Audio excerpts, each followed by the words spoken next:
Some residents have voiced deep concern about the pace and scale of residential, economical, and industrial development in Madison County. They worry that rapid growth could erode the county's rural character, strain infrastructure, and diminish the farmland and open spaces that define the community's identity. For these residents, questions about how much new growth the county can responsibly absorb are central to preserving the landscape, culture, and way of life that generations have valued. Others believe that continued growth is essential to expanding opportunity, strengthening the local economy, and ensuring long-term success. How do you balance the perspectives of preservation and responsible growth? We do not have adequate planning or advanced planning within the county. It seems that growth is happening, however, the people's views are not being kept in sight. One of the reasons that I'm running is because it seems like the people's voices are not being heard, and that we basically will have, for example, zone change meetings, and the room will be packed of people against it. However, they decide to go ahead and approve it. So, I think we really need a voice again. I know we've been talking about data centers. I am against data centers in Madison County. And the several reasons are that basically the sound of it, the humming of it, what I've been telling people is just think about your heat pump running outside trying to spin and cool your house. Well, think of that going 24/7 and then magnifying that basically with all the sound going on. You look at water cooling. They basically, from the standpoint of water cooling, most cities and counties' water systems do not take advantage, are not well enough or are not up to par to be able to even put that much water out to some place. The other thing is people talk about jobs. You hear them talk about all the jobs and that sort of thing. Well, the jobs coming in are basically the construction jobs, the temporary people that are coming in to build the data centers, but they're leaving. So with a data center, once it's built, just think of a huge warehouse stacked full of computers making large sound, sucking up all the water, and only maybe 50 people working in that area. So, and a lot of that, even with technology today, even can be done remotely from out of state someplace else. So I'm definitely against the data centers again. And then I think some people have brought up about solar farms, and the thing about the solar farms is basically there are no jobs. It's not bringing in any jobs, any revenue into the county. What you do have fields of large solar panels just sitting out in a field. And so what you can think of, what is going to happen when those companies that put in those solar panels go bankrupt or whatever. I mean, they're just going to be stuck out there in the field with grass growing up through them, nobody being able to maintain them. So I am as well against the solar farms. And one thing to go back on the data center piece, I really think Madison County should put a moratorium on allowing data centers to be built. So there needs to be a moratorium, and let's sit back and see what happens in the other counties. Do you believe there should be limits to growth in Madison County? And if so, what should those look like? I don't think there should be limits. Again, I think this comes back to basically good planning for those. I mean, you can't be putting, 10, what's the term? You can't be putting like 10 pounds of something in a bucket that only holds 5 pounds, right? So you can't keep doing that sort of thing. So basically, it comes back to good planning, and I don't know if people realize is that how much we have grown, however, and they keep saying we need more, but if you go back several years, I went all the way back to like 2018, and the road fund has basically stayed flat. Back in 2018, it was like about 3 million, and now it's up to 4-point-something million. So how can you take care of roads if it's staying flat, but you keep on? So you keep having more people driving the roads, whereas basically, you're not taking care of them, and they can't even take care of what we have now. What is your plan to stop residential development and preserve our farmlands? I don't think you can stop residential development. I think it comes back to actually good planning to see what's around there. And again, if the people come to those zone change meetings, do not want it, then I think as being an elected official, you should be a voice for that people, and to actually represent them, not represent the developers and the investment companies. I think I've actually gone through as a private citizen where we've had a lot of zone change meetings, proposals. I've represented several communities, several people and groups about pulling together information as to why we don't need those, and they have been all valid. I've gone back to the state Kentucky engineers to talk to them about the roads and the actual traffic counts. You may notice if you've ever gone to one of those meetings, the developers will say they've done a traffic study and it won't hurt you. Well, they do the traffic study while school's out in the middle of the day during the summer, and they don't take even into consideration what current is coming around. So I've actually pulled together that information as well. So, Would you use the government power of eminent domain to achieve your goals in office? no, I would not use eminent domain. I mean, the federal can come in, the state can come in, so there's not a lot you can do. But I would look for alternative ways within the county besides using eminent domain, and I'm very happy that Berea College was able to get that stopped, and I wish them the best of luck in winning the appeal.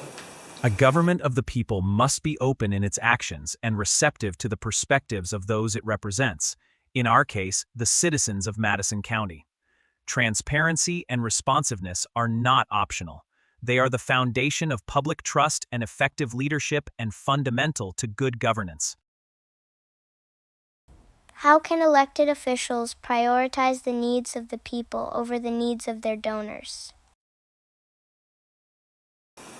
Well, I think it comes back to the people that you elect should be representing the people, not who gives them money.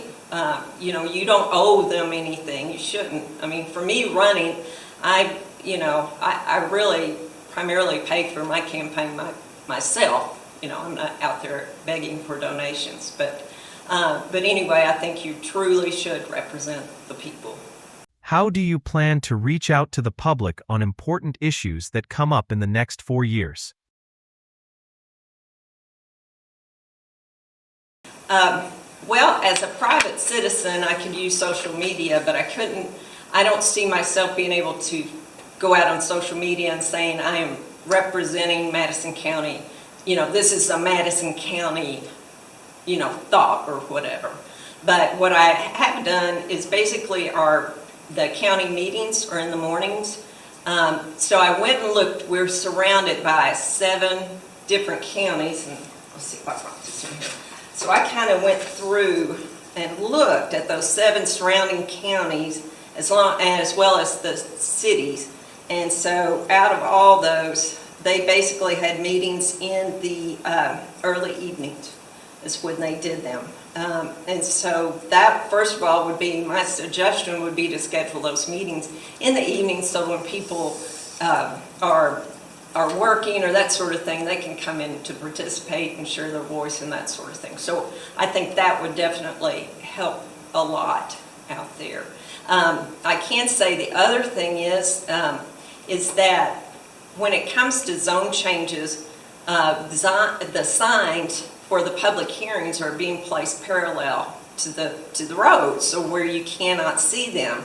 And so I had actually gone before the fiscal court and asked them, hey, can't you turn these perpendicular? And actually quoted the law. I don't have the law with me, but quoted the law that it needs to be visible by the people to see. And they looked at me and kind of laughed a little bit. And I said, well, hey, if you're running for office, you sure wouldn't want to put your sign parallel to the road, and that sort of thing. So they said they'd check into the cost, which, of course, a metal stake is about $6 to buy. So, And so now you see our signs are still being put parallel. What I have done as a private citizen for those zone change meetings, public hearings, I've actually physically gone and put flyers in people's newspaper boxes to let them know, and even have sent out letters and that sort of thing to make sure that they're there, that they're aware of it, and they can show up. Madison County faces significant maintenance and infrastructure needs. Responsible growth requires that essential systems be able to support increased demand, including improvements to roadways, mitigation of traffic congestion, and ensuring adequate response times for EMS and other emergency services. How will you work with the State Road Department to get state roads within the county to be improved? I already actually have worked with the state before with Jonathan Taylor as well as Robert Baker. Through via email, not in meetings with them, but through via email to check out various items about traffic studies, permits that are required and that sort of thing. So I think I already have a connection there, if you will. The other thing I brought with me, actually, Kentucky they do something called a 6-year highway plan. So I don't know. You good. It's a 6-year highway plan, and what this is basically, the government has only so much money they can give you to do roads. And so, people think of one road here and one road there as being all Madison County, but if you can see, which I probably can't show you this on, but these are like thousands of requests for roads and that sort of thing. So again, I understand how to read these, and what can take this offline outside, but you're able to actually see what requests have been placed into these 6-year plan. Now, the one thing, the developers may come in and say, hey, they're going to build a road, they're going to do this because it's in this 6-year plan. However, they don't read the paragraph that specifically says these projects are identified as SPP funds, funding category that is with significant competition for very limited funding. So you may have your road in here, but it's not going to be in there. You look, I can specifically show you at one at Goggins and Barnes Mill currently. It's in there for something to be done. However, that parent project was actually started in 2016. Here we are 10 years later, and nothing has happened. So it's just been pushed away. So anyway, kind of lost my train of thought there, but sorry about that. But anyway, it's understanding how this road plan works, how to work with the guys that been the road department engineers to go through that. So. Are there currently any plans to expand sewer services in Madison County? I do not know of any plans. If they end up buying that 800 acres out there, which I'm against as well, because we already have industrial parks that are shovel ready, they're going to end up having to put sewer out there. To be able to support that as part of the infrastructure. Now, sewer is kind of a two-way sword, if you will, because from the standpoint, the county right now, you have 1 house per acre, which the septic takes care of that. But once you run sewer through there, then you can have more houses per acre. And so that's going to grow the development out there further. So instead of a developer being required to have only 1 house per acre, now they can put 3 or 4.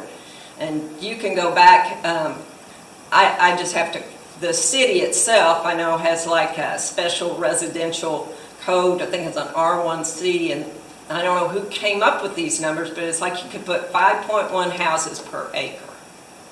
And so again, that's the sewage and that sort of thing. So again, like, to me, it's a two-edged sword. Sewer's great, it's wonderful, but it's going to cost you more in the water, and plus it's going to allow developers to do more dense building. What is your plan to improve and maintain the county roads? Will this plan support your planned growth of the county? right now, from the standpoint of our growth is outpacing our infrastructure. So we basically keep improving development after development. However, I think I may have mentioned this earlier, is that our road budget or road fund has remained relatively flat, so we can't take care of it. So we would need to have to look at increasing funds to build into that, into the road fund, to be bringing more dollars into there. So, you know, without the money, you're not going to be able to fix the roads. And so that would be an area of focus. And the way to focus on the roads, I would want to look at roads that were traveled the most and may be in the worst of conditions. The current water system outside the cities is not designed to support firefighting needs. For example, there are no rated fire hydrants in Madison County.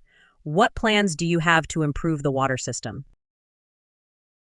At this point, to be honest with you, I don't have any plans. I would have to basically look into that further from that standpoint.